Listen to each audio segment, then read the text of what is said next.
Friedrich Nietzsche was born in 1844 in Rauchen in Prussia. In 1869 he started teaching classical philology at the University of Basel, but due to ill health he was forced to end his teaching career. In 1889 he had a sudden mental breakdown and became psychotic. Nietzsche was against the prevailing rational, moral and religious approaches to human reality. He wanted to create a new mode of culture and society that would create stronger and more fully developed individuals.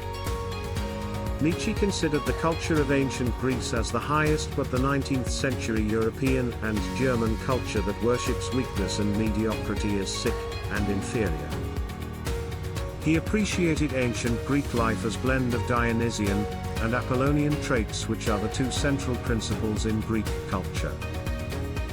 Let us look at the characteristics of Apollo and Dionysus. Apollo, the god of medicine, death, and archery. A god of music and poetry. Apollonians are well-ordered, rational and serene. All types of form or structure and rational thought are Apollonian. Dionysus, god of ecstasy, terror, guilt and atonement, death and resurrection, vegetation, trees, wine, madness, and drama. Dionysians are wild, frenzied and sensuous. According to Nietzsche, the tension between and the fruitful merger of these two, Apollo and Dionysus, were responsible for the greatness of Greece. This glory did not last with the emergence of more rational systematic thought dominating Greek civilization. Socrates, Plato and Aristotle idealized the rational over the passionate. Will to power, it is the basic impulse for all our acts. Life itself is will to power, an instinct for growth, for continuance, for accumulation of forces, for power. Nothing in life has value except the degree of power. Where the will to power is lacking, there is decline. This will is lacking in all the supreme values of mankind. Will to power is a proactive force to act in life and not just to react. It is not power over others, but the feelings of creative energy and control over oneself that are necessary to achieve self-creation, self-direction and to express individual creativity. Morality and will to power. All morality and religion are against this, as they demand submission. They are anti-nature and anti-body and attempt to discipline it and, in short, kill the will to power. They want to replace will with obedience, freedom with submission and creativity with loyalty. With the rise of Christianity, according to Nietzsche, idealizing mediocrity has become the central motif of Western civilization. And this has led to the emergence of the morality of the good and the evil. According to Nietzsche, culture domesticates the body, submits the individual to discipline and mechanism of social control. And the ancient Greek culture shapes and forms strong and healthy individuals. Whereas modern European culture causes individuals to be severely repressed, resulting in guilt, sickness, and decadence. Slave morality to herd morality. Slave morality is created by domesticating the body. The ascetic priests did this and negated the body. This was a mechanism by means of which the weak took revenge on the strong. By domesticating the body, the weaker individuals resent the prerogatives of the stronger.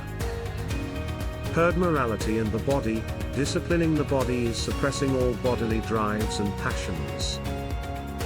It is to negate and sacrifice the body by submission and obedience to social forces and institutions for the sake of salvation in a future heaven. The ascetic priests transformed powerlessness and resentment into discipline and social control. It is the morality of the herd. Herd morality and master morality. Herd morality is the morality of Christianity. The Roman slave class invented it. They adopted Christianity and idealized its moral framework to justify their liberation from their oppressors. Whereas, Master morality is that which dominates and opposes all submission. Herd morality of good and evil, it works on the basis of the dichotomy of good and evil, which is at the base of the modern sickness. Good is the intrinsic value of people and the world, which is divine. It presupposes the soul atomism of Christianity, that is, all souls are equal. And evil stands for the behavior of the powerful warrior types. They are uninhibited by conscience and hence are considered as ruthless. The strong and the weak, the strong is an expression of independent brilliance. They are capable of realizing their desires directly. The weak show cowardice and helplessness, and the desire for freedom is materialized by advocating the herd morality. The notion of evil, it is invented by the weak for the rescue of the enslaved. To control the independent brilliance of the strong, who define their own place in the world. It is the revenge of the weak and helpless upon the strong. Morality is not a science, there are no moral facts. Morality has been based on obedience, authority of the social institutions, rules and the church. Moral and religious judgments belong to a level of ignorance.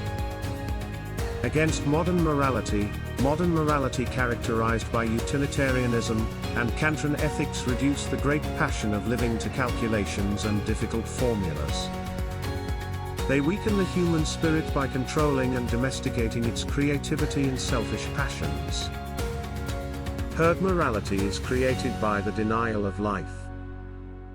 Life itself is essentially appropriation, injury, conquest of the strange and weak, suppression, severity, obtrusion of peculiar forms, incorporation, and at the least, putting it mildest, exploitation. The basis of morality, it is based on the conception of universal and unchanging truth. God and otherworldliness of Christianity. The essential goodness in human nature. The ideas of human essence advocated by philosophers like Plato. The recognition of the rational faculty in man as underlined by Immanuel Kant. Truth in modern age, a historical approach initiated by Darwin and Hegel, is the idea of truth that evolves. Not an absolute truth and hence truth ts perspectival. Ideas like universal truth, universal human nature and otherworldliness are literal fabrications, built by man and reflecting his psychological needs, designed to promote the smooth succession of the status quo. Moral nihilism, if truth is perspectival then there is neither good nor evil, everything is permitted, as truth is perspectival. To quote Nietzsche, the new values, and the process of value creation are not prescriptive. This is now my way, where is yours? Thus I answered those who asked me the way. For the way does not exist. Thus spake Zarathustra. Everything is permitted will open up a boundless area of freedom for strong men and races. Concepts of just and unjust, good and evil are inapplicable to the world. This indicates the death of God. Death of God. In the modern world people have lost faith in absolute values and truths due to the spread of perspectivalism. The idea of God that unites all men and gives meaning to human life has died in the hearts and souls of Western man. The thou shalts have lost meaning.